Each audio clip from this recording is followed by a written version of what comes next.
ऐसी संवेदनहीन सरकार शायद ही कभी देश में आई हो।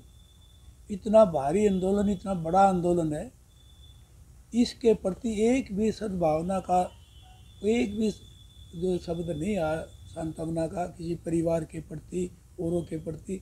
और ना सरकार इस बात को, एक कल का स्टेटमेंट जैसे पार्लियामेंट में दिया कृषि मंत्री ने, अब किसी ने ये नहीं बताया काले कानून क्या है।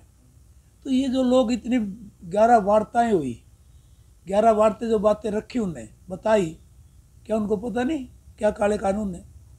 स्पष्ट है इसमें। जहाँ एक आदमी को होर्डिंग की इजाज़त दे दी जाती है, कितना चीज़ होर्डिंग करो, क्या महंगाई नहीं बढ़ेगी? इसमें काले कानून नहीं, इसमें भी सोचने वाली बात है। तो ये सारी चीज़ें, जहाँ मंडी के पैरेलल मंडी बना दी जिसमें टैक्स नहीं है, क्या ये मंडियों को ख़त्म करने की तरह कदम नहीं है? क्या कोर्ट्स की जुरिडिक्शन ख़त्म कर दी? किसान कहाँ जाएगा जब उसके साथ जो उसके पैसे मरेंगे, कि उसके पैसे आने कहाँ जाएगा? ये काला कानून नहीं है जब उसको अदालतों का भी अख्तियार नहीं, और पुलिस थाने में दरख्वास्त देने का, उसके साथ धोखाधड़ी होती है, पुलिस थाने में दरख्वास्त देने का अधिकार नहीं। ये काला कानून नहीं है क्या? क्या इनको जो है किसानों को ये कहते कहीं भी बेचो, पहले भी दी छूट थी, पहले भी छूट थी, लेकिन अब जो नई मंडी बनाकर टैक्स फ्री करके ये इजाज़त देना उनको, पूंजीपतियों को, तो क्या सरकार जो है खुद परचेज नहीं करेगी? क्या सरकार इस एमएसपी से भागना चाहती है? एमएसपी की गारंटी क्यों नहीं दी जा रही? वो एमएसपी की डिमांड कर रहे फार्मर्स। ये क्या अब ये सरकार कहती है एमएसपी ख़त्म नहीं होगी, तो क्या इसमें एक्ट में इंट्रोड्यूस नहीं कर सकते? एक्ट में अमेंडमेंट नहीं हो सकती? अगर एमएसपी पे चाहे प्राइवेट आदमी हो चाहे सरकार हो, एमएसपी पे खरीदेगी। ये चीज़ें बहुत ऐसे सिस्टम है, ना तो उसके पैसे सिक्योर है, ना उसका सिस्टम सिक्योर है कोई भी। तो क्यों सरकार जो है इसको करना चाहती है, इनको किसानों को दबाना चाहती है?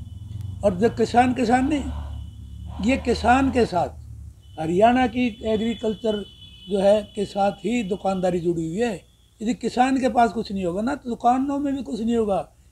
ये सिर्फ किसान नहीं, गरीब आदमियों को एमएस जो सस्ता अनाज दिया जाता था उसको बीपीएल कार्ड्स पर, ये कहाँ से देगा? जब सरकार प्रोक्योर नहीं करेगी तो उनको सस्ता अनाज कहाँ मिलेगा? डीपीओ पर अनाज कहाँ जाएगा? पीडीएस सिस्टम ख़त्म हो जाएगा। तो एक तरफ गरीबों को मार कर रही है, दुकानदारों को है, उनकी सेल कहाँ होगी? जब किसान के पास पैसा नहीं होगा तो उनकी सेल नहीं होगी। बीजेपी के नेता तो ये कह रहे हैं कि किसानों को कुछ नेता बता रहे हैं कि किसान गुमराह हो सकता है, लेकिन क्या गद्दार नहीं हो सकता? ऐसा है, किसी के बहकाई में किसान आने वाला नहीं। किसान तो बहकाई में वो बका रहे, लेकिन जो वकील, चाहे पंजाब के वकील हैं, चाहे दिल्ली के वकील हैं, चाहे यूपी के वकील हैं, सारे वकील इसके धरने को समर्थन करते हैं। क्या वो अनपढ़ है क्या? उन्हें कानून नहीं पढ़ा क्या? मेरे पास एक मैंने पढ़ा है, एक क्लॉज पढ़ी है, दो बार पढ़ी है। उसमें स्पष्ट है कि ये सिर्फ गुलाम बनाने के हैं। अब ये बताओ, किसान अपनी ज़मीन लीज पर देगा उद्योगपति को, किसी बड़े उसको, और फिर वो उसके कहे अनुसार फसल बोएगा जो वो बोएगा। यदि वो अपनी मर्जी से कोई फसल लगाए, उसके दिए हुए बीज लगाएगा, उसके दिया हुआ खाद यूज़ करेगा, उसके वो रेट एग्रीड होगा, उसकी क्वालिटी उसके हिसाब से होगी। ये ऊपर वाला क्या क्वालिटी देता है तो ऊपर वाले पर निर्भर करता है। किसान के हाथ में कहाँ है, या उद्योगपति उसके हाथ में कहाँ है जो कंट्रैक्ट करने वाला है? तो कंट्रैक्ट फार्मिंग फिर वो ये है, यदि ज़्यादा रेट मिलते हैं तो वो उसी भाव पे देगा, यदि कम मिलते हैं तो वो कम पे देगा। किसान तो दोनों तरफ से मरता है कंट्रैक्ट फार्मिंग में। जो किसान मर रहे हैं उनको लेकर क्या कहना? उनके लेकर सरकार को एक नौकरी, जहाँ का किसान है उस सरकार को एक नौकरी, जैसे पंजाब की तर्ज पर हरियाणा सरकार को भी उसके परिवार को एक नौकरी देनी चाहिए, और आर्थिक